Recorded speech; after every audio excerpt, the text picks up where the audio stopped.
pa itong eleksyon nito dahil nagsanib puwersa ang Dilawan at ang Marcos na naging number 2 ang Bam Aquino at number 4 ang Francis Pangilinan. So chances are magkakaroon muli ng sabwatan between Marcos and the Yellows at sinong kandidato. Well, sa tingin ko, hindi po pwede si Leni Robredo. Bakit? Napakaanghang na mga sinasabi o nasabi ni Leni nung eleksyon para sa Vice President at eleksyon para sa Presidente laban kay Marcos Jr. At tingin ko, aayaw din si Leni ng pagsasanib puwersa. Sa tingin ko, walang kinalaman si Leni Robredo nung sa pagsasanib puwersa na naging resulta, ang naging resulta ay ang pagna-number 2 at number 4 ni Francis Pangilinan. Ha?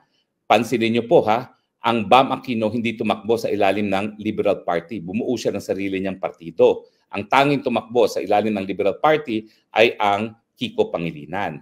At tingin ko ang dahilan kung ba't hindi tumakbo under Liberal Party si Bam Aquino ay dahil alam niyang mahihirapan siya makipag-alyansa sa mga Marcoses kung siya itatakbo sa Liberal Party.